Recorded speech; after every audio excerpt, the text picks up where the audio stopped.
Hello and welcome to the T on the T, Trans in Conversation. I'm your host, Logan Timmins, he, him pronouns, and I'm coming to you today from Wurundjeri country. And I'd like to acknowledge the traditional custodians of this land, the Wurundjeri people of the Kulin Nation, and acknowledge their connection to the land, sky, sea, and to the more than human beings around us. And pay my respect to elders current and past, and the continuing practitioners of the longest ongoing human culture that we know of. And I'm joined here today with my guest, Sam Dengate, he, him pronouns. How are you, Sam? I'm good, Logan. How you doing? Pretty good, thank you. I've got to compliment your all black outfit. Even in summer when we're recording this. Does the temperature not faze you, or? This is just old goth kid from way back. I have pretty much shades in my wardrobe. You'll either cover like greys, blacks or reds, and that's pretty much about what I've got. I don't think I own a white shirt, even a white pair of socks. Right. Well, no, I can respect that. I can respect committing to it. You've got a bit of white on the bandana and tiny little white bit. Buttons. Makes nice highlights. Just balancing it out. It's more also like gym life and stuff as well. Right. When it gets warm, I sweat. So it's like, no, we're going to keep it all in black. It's easy and that's fair. And sorted. Yeah. Yeah. Speaking of the gym, I've heard you've got another name or nickname that you go by. So very similar in terms of like drag life and times. You can't ever pick your own name. So with the gym, with the members, they call me Coach Daddy. So pretty much dad life. So I'm the one walking around being like, where's your keys? Have you got your phone? Have you taken your meds today? Come on, someone's got to be dad. So that's me. And that's just at the gym that you're Coach Daddy, or is it kind of spread out beyond that? So Coach Daddy for me as well. So I spend obviously all the time with the gym, TGen Gym, so as head coach, founder there, that's where that kind of came from. But I also do a lot of queer business mentoring and consulting work and policy advocacy work, and that separately, that's Coach Daddy in through that, moving into that space too. So very cool. Gym dad and kind of like advocacy dad in a sense. Very nice, all rounder. Yeah, you've kind of given the audience a teaser for what we're just hoping a little to dive bit, into. like we'll get to it, yeah. In our pre-chat, you used this phrase, vehicles of autonomy, to talk about the ways that you advocate in the community. So I'd like to hear, what's the word autonomy mean to you? So autonomy to me means the sense of strength, security, clarity within one's own self, having nobody to answer to when it comes to the choices you want to make within your own body that affirm and sit well with you. Basically, having the tools and the skill set and the accessibility to build these tools and this skill set to make your decisions confidently, competently in life moving forward, especially as a trans and gender diverse person. Especially having the tools and the knowledge as a trans person can be quite a bit of a journey. Exactly. And so I've been on HRT for almost 15 years now. It's been a hot minute and a half. And understandably navigating the world of health, the world of movement, the world of just body mechanics and knowledge and literacy is very gate kept from us due to the nature of the fitness and movement industry, healthcare and moving through medical spaces. We know, I don't have to explain how hard that can kind of be. And from an affirmational perspective, when I was going through the initial stages of my medical transition, and I'm sure there are many people out there that can relate, there's a lot of change happening. There is not a lot of certainty in the world. Your body is changing. Your relationship with your own mental health is changing. And through this entire process, it was a very grounding thought for me that a 20-kilo barbell will always be 20 kilos. So no matter what's going on out in the world, I can ground myself with that movement, with that connection back into my body, knowing that this will always stay the same.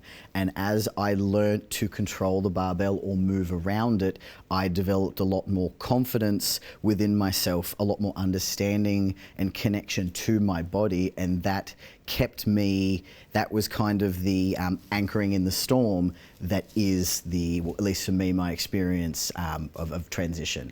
And that grounding aspect, the happy chemicals that come from moving, all of that stuff was very, very important to me. And it was a saving grace of sorts, and that is something that I wanted to give access to other members of the community to add or to build into their own journeys for themselves. Well, that's really interesting around having the gym be, and a barbell being a grounding point to learn about yourself and certainty, whereas I hit the gym a number of years ago. I had a boxing coach, and at that time it was more of an aesthetic thing for me, trying to like broaden out and, you know, pass. Absolutely. Hey, I am not alone in those pursuits as well, like movement from an affirmational perspective, or a curating and a sculpting of your body from a transitional affirmation perspective. Absolutely can get down with that, for sure.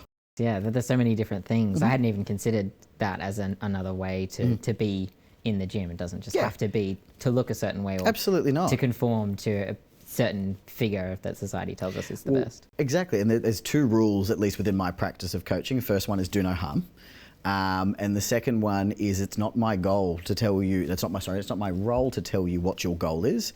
Your role is to tell me. I'm to tell you if it's realistic or safe to get you and what the actual pathway is to get there. From there, the information is yours to make the choices that you wish to on the path that suits you best. It's just providing options that this is an option or a possibility. We are not boxed out or gatekept from these spaces the way external forces try to tell us. So what kind of goals do you often see people coming to you, to your gyms for help with? So people come to see me specifically for pre and post affirmation surgery readiness or recoveries.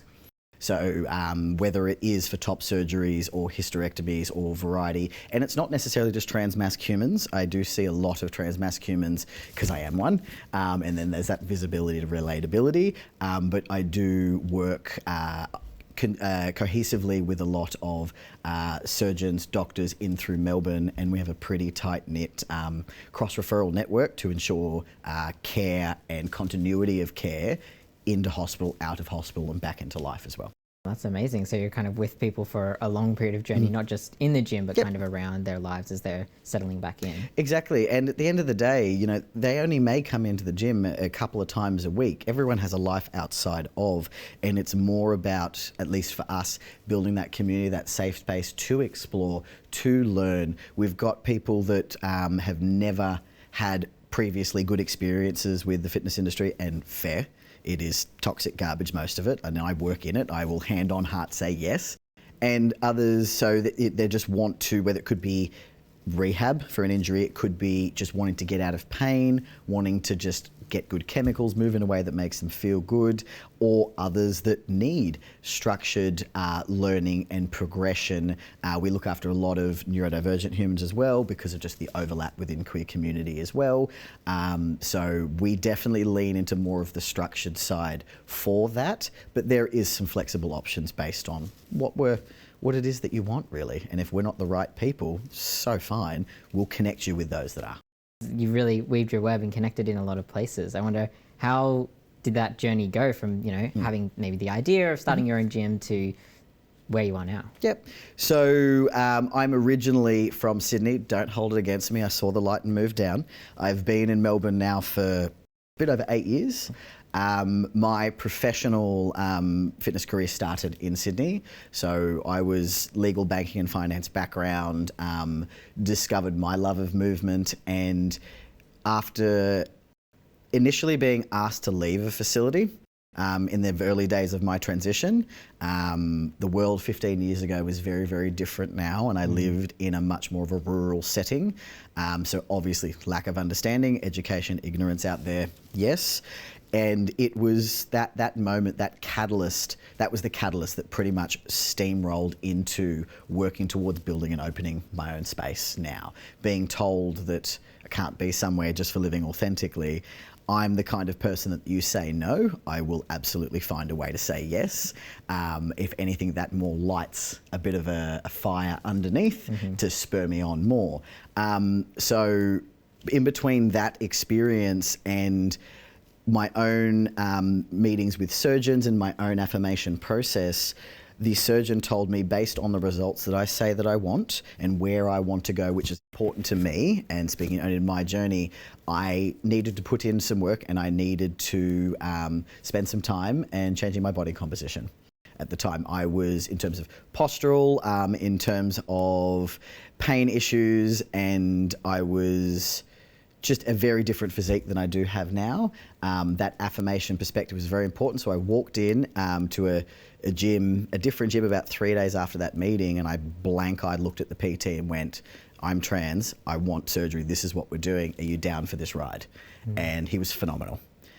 Sometimes allies will come out of nowhere and surprise you, and this was an amazing experience. And through learning with him, I was learning the information, I was learning the euphoria, I was learning the understanding of my body, and just, again, that even further spurred me on to want to give that option to our community.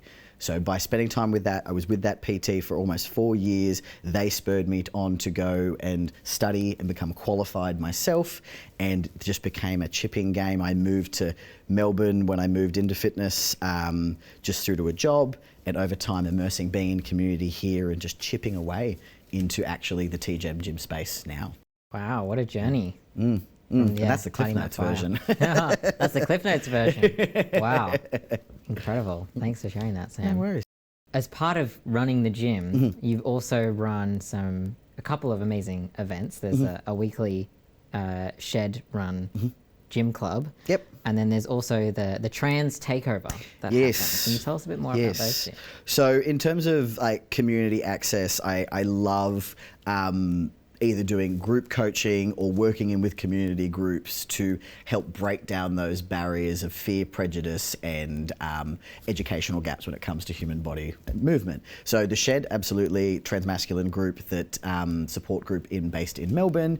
They come out and see me monthly. So we get the members to vote on what sort of, whether it's a particular type of workout or movement, or if it's discussing their programs. It's basically opening up the gym and the time for them and creating a space to ask any questions, especially, asking a transmasculine trainer anything that goes off the top of their head, whether it's helping with programmings, learning certain movements, or I have surgery coming up, what can we do? And we workshop that, which I love.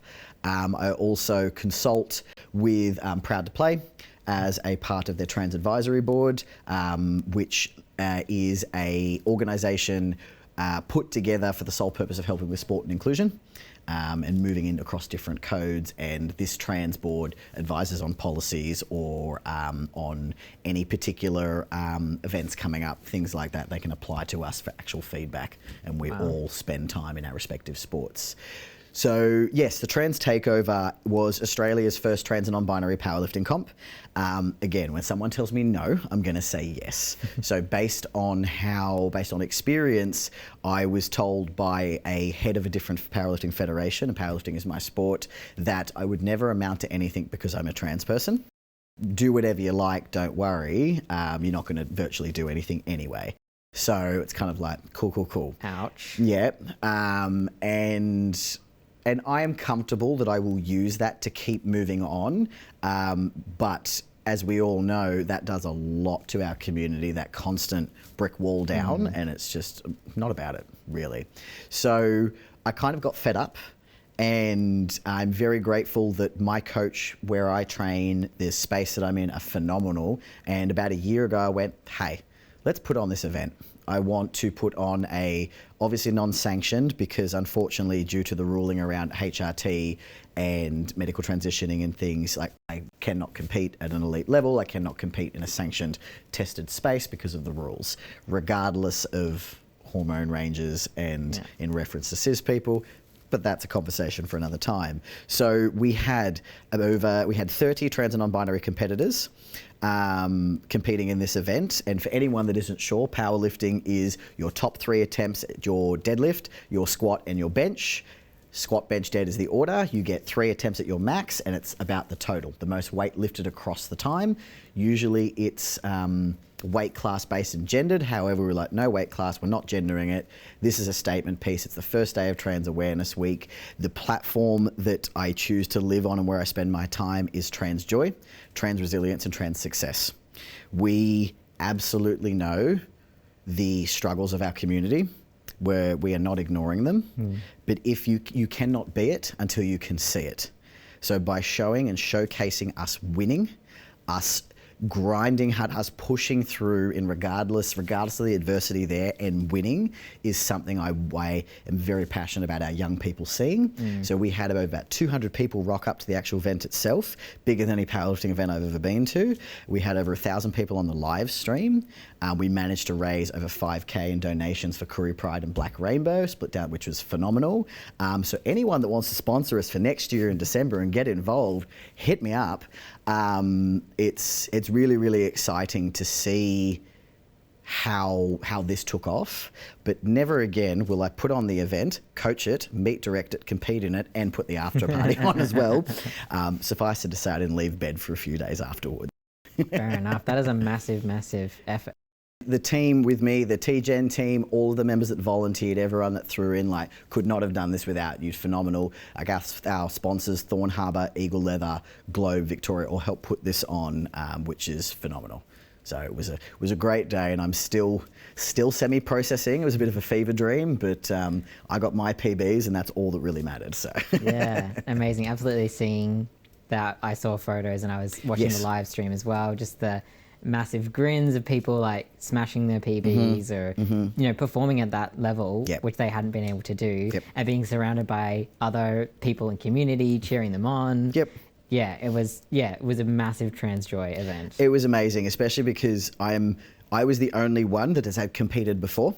Everybody else had not, either due to being gatekept or fear or whatever it is. So it was really amazing to see, and I love all sports, so to speak. Powerlifting is my sport at the moment, and what I really love is it's a team sport played by individuals.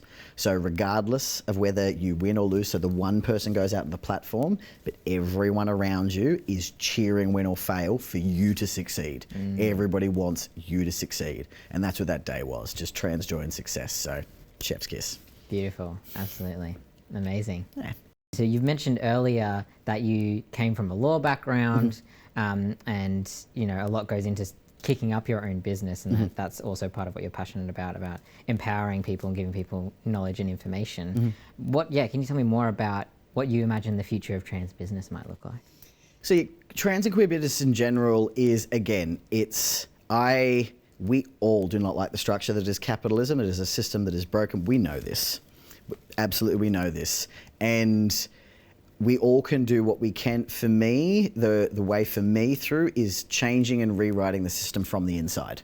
More as queer business owners, as trans business owners, we have the ability and the foresight to be able to create a community-fronted, led, and inspired by business that is still able to keep the lights on, is still able to look after everybody in a way that is not, you know, becoming the next Bezos. It is not becoming the next Musk.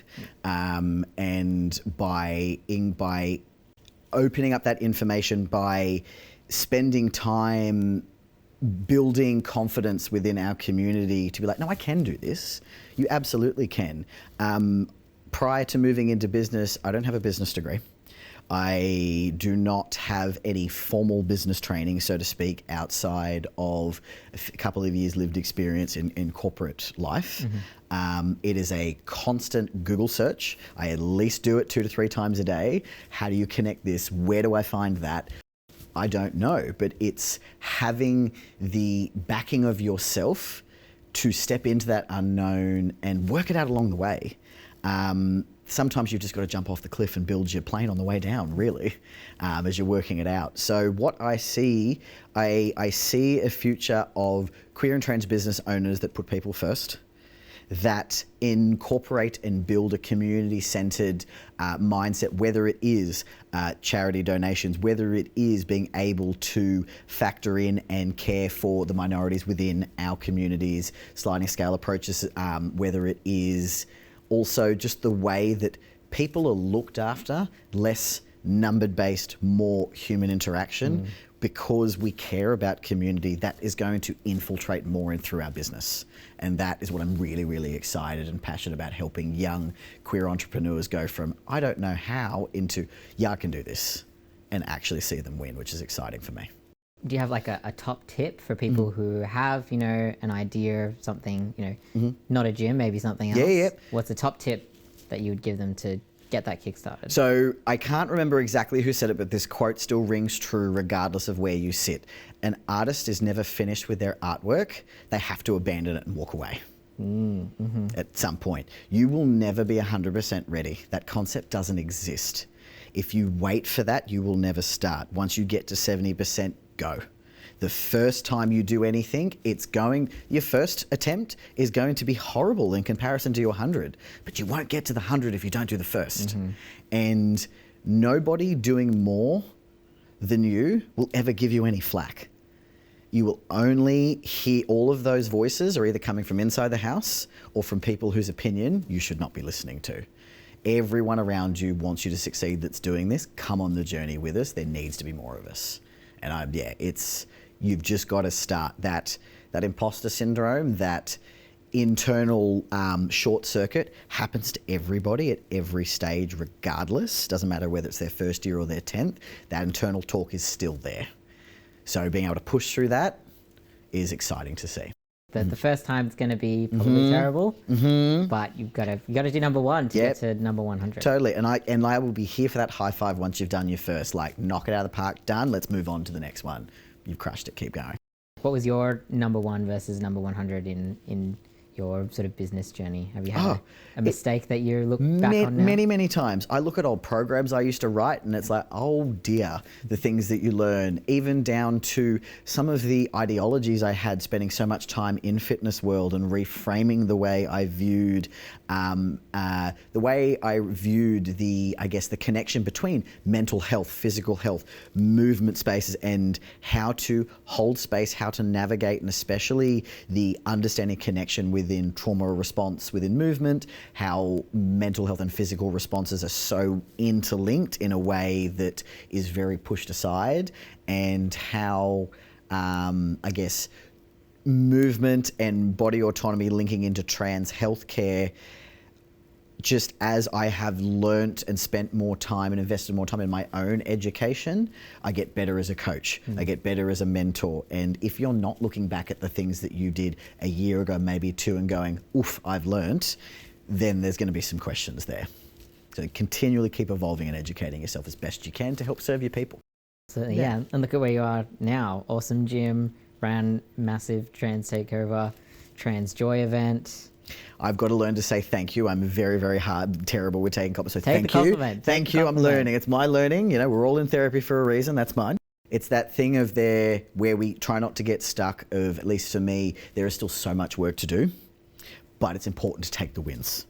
We've got to take the wins because that's what helps us keep going forward. Absolutely. Yeah, for sure.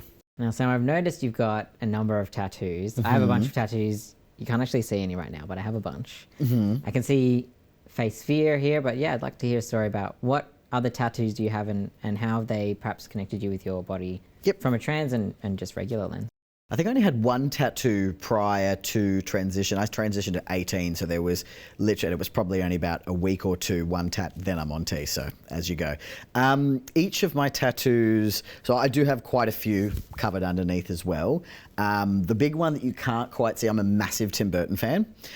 So I've got a Big Nightmare Before Christmas with half sleeve at the moment, and my plans continuing on, obviously with COVID and everything, big backlogs, couldn't get to artists, etc. I want to take it all the way down, then I want to bring it up across the neck, down the other side, leave the chest open, and then I've got some plans to be rather heavily tattooed. Shout out to my tattoo artist, Zero. You get ready for this. But separately to that though, I've got face fear. I got in Queensland, I've got a lot of little bits of writing in random spots as little reminders for me this face fear was to push through when I get scared regardless. Whenever that imposter syndrome comes up, it's an external reminder to be like, no, you've got this, that's okay. I have my virtues tattooed on the inside of my leg: compassion, humanity, grit, perseverance, courage, all of that down there. I've also got a few of the blade glyphs. I'm a rather big sci-fi nerd. So blade glyphs on my wrists, on my chest. I'm getting more down the ribs. I really enjoy asymmetrical artistry that comes with like and how tattoos can sculpt and shape with the body. I enjoy line work and block colours and things like that. So I would definitely agree that tattoos are an affirmation thing for sure for me. What about yourself? Yeah, well, I've got a bunch as well, and I think very similar to you. I had one before getting on T. It was like turn 18. Yep. Get a tattoo, get on T, kind of thing. And a lot of them, each of mine have a story connected to them. Often around things that I really love or appreciate. So I've got, the first one I got was this band of fire around my arm. I think I've seen that one on the socials. Yeah, and things. I like tattoos. I'll post about them. Absolutely. Spend all that money, go for your life. Exactly, 100%. And that one represented to me fire as rebirth and strength and passion, and like choosing myself, basically. Like, yes, I'm going on T, I'm coming out, I'm doing the social and the medical steps that I needed to at the time. And for me, yeah, definitely connected me with my body a bit more. And, you know, you're sitting in a tattoo chair for however many hours. Yes. Yeah, there's, you know, I don't usually listen to music because having too much audio stimuli, overdoes it. But yeah, so I'm just sitting there kind of being really aware of my body. It's actually a funny story. I'm actually not allowed to be in a tattoo artist. I can't book anything more than a 3 or 4 hour session. Apparently I just bleed too much.